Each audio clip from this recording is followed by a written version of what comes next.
Right now, your kidneys are processing the last thing you ate or drank. And if that thing contains sugar, not table sugar specifically, but fructose in any form, something is happening inside the cells of your kidneys' proximal tubules that almost no doctor explains during a routine checkup. Not because it isn't important, because it's new, and because what it reveals about 30 days without sugar is genuinely shocking, even to researchers who study kidney disease for a living. Here's what I need you to hold on to for the next few minutes. There is one specific thing that happens inside the kidneys in the first week of cutting sugar that scientists did not expect to see that early. And there's a twist at the end of 30 days that determines whether every benefit you gained is permanent or disappears the moment you stop paying attention. Stay with me, both of those will make complete sense by the time this ends. Think of your kidneys as a three-stage industrial water filtration system. Stage 1, the glomeruli, millions of microscopic pressure filters that push blood through at high speed. Stage 2, the proximal tubules, the chemical processing chambers that reabsorb what the body needs and reject what it doesn't. Stage 3, the collecting ducts, the final checkpoint before waste exits. Each stage can only do its job if the pressure going in is correct and the chemistry inside the tubules is stable. What fructose does, and this is the part nobody explains, is attack stage 2 directly from the inside. Here is the mechanism, and this is the part that should make you stop and reread this twice. When fructose arrives at the proximal tubules of the kidney, it gets metabolized there, not just in the liver. The kidney is an active fructose processing site. During that metabolism, a byproduct is generated, uric acid, and uric acid in elevated concentrations does three things to kidney tissue simultaneously.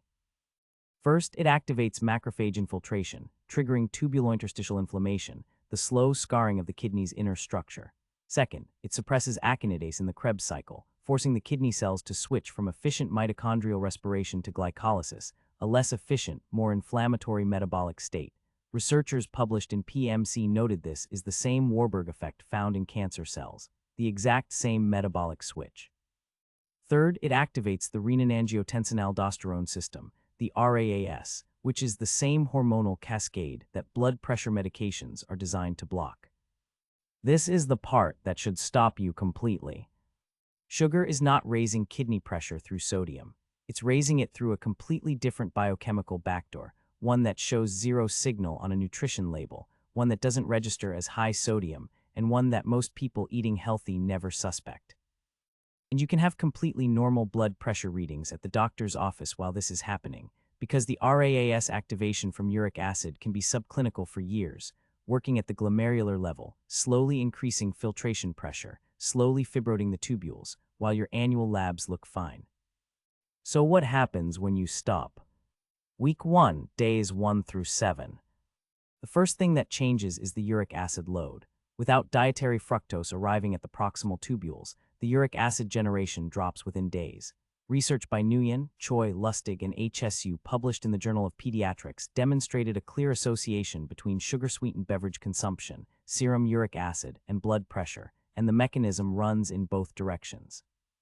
When the fructose load drops, the uric acid drops, and the RAAS activation starts to normalize. This is the finding researchers didn't expect to see so early. Blood pressure markers begin shifting measurably within the first week, not from sodium restriction, not from weight loss, but purely from the reduction in uric acid generated by the absence of fructose metabolism in the kidney.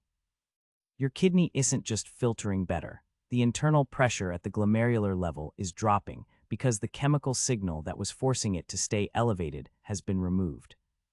Week 2, days 8 through 14. By the second week, something deeper is changing. The inflammatory markers, C-reactive protein, pro-inflammatory cytokines including IL-1 beta, IL-6, and TNF-alpha, begin to decline in the tubular tissue. Research published in PMC showed that these cytokines are directly produced through the fructose-uric acid NLRP3 pathway in kidney cells. Without the upstream fructose signal, the inflammatory cascade loses its fuel. This is also the week when something in the kidney's energy metabolism starts to shift back. Remember the Warburg effect, the forced switch from mitochondrial respiration to glycolysis. That switch is partly maintained by uric acid suppressing a key enzyme called akinidase. As uric acid drops, akinidase suppression lifts. The kidney cells begin recovering access to their primary energy pathway. The tubules start running cleaner.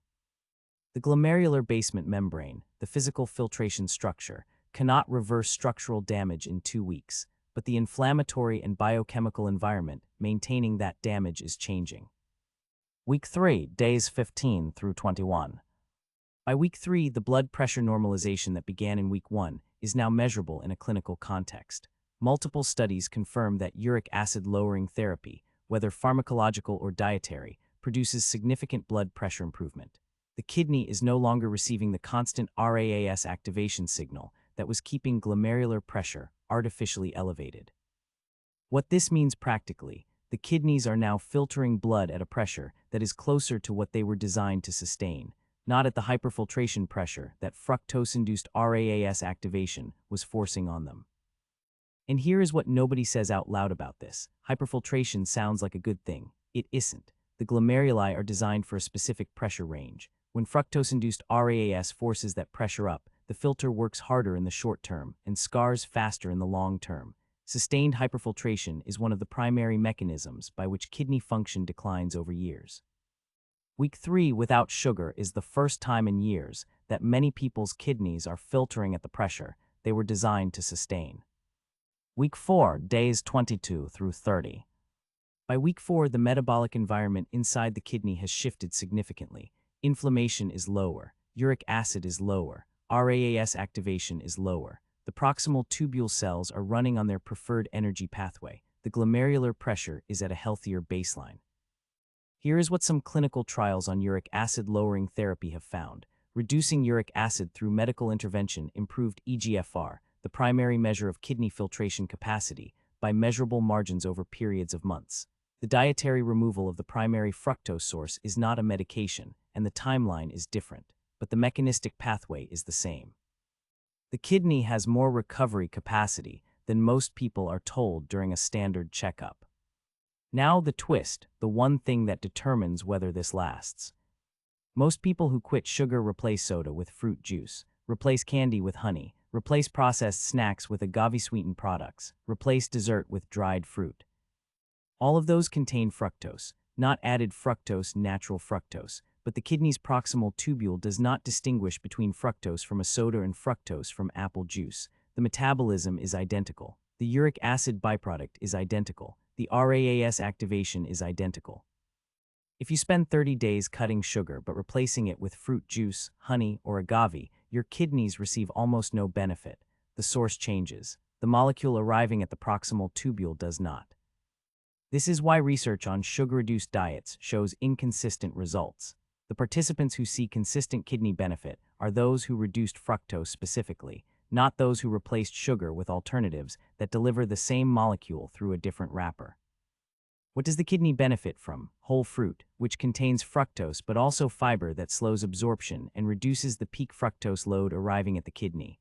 Water, black coffee, whole food sources of sweetness where the fructose dose is low and the matrix is intact. The 30-day intervention is not about willpower or identity. It's about giving the kidney's proximal tubules a sustained break from the metabolic load that has been forcing them into the Warburg state, generating uric acid, activating RAAS, and slowly building the conditions for chronic kidney disease, often without a single symptom for years. Before closing, nothing here replaces medical guidance. If you have existing kidney disease, diabetes, gout, or hypertension, speak with your doctor before making significant dietary changes. These mechanisms apply to kidney function in general. The content here is educational and does not treat or diagnose any condition. If you are already on blood pressure medication, do not modify your treatment based on dietary changes without speaking with your physician first.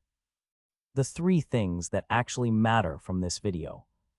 1. Fructose is metabolized directly in the kidney's proximal tubules, not just the liver. The uric acid it generates is the primary driver of kidney damage from sugar, not sweetness, not calories, not sodium equivalents.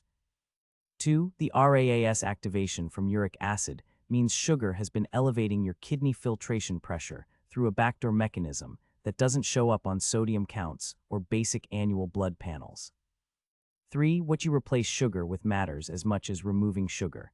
Juice, honey, and agave deliver the same molecule to the same cells through the same pathway. The 30-day benefit only persists if the fructose load actually drops, not just the source. If this changed how you see sugar and kidney health, subscribe and leave a like. It keeps this channel producing research-backed content without shortcuts. Tell me in the comments, did you know the kidney metabolizes fructose directly, or did you always assume it was only a liver issue?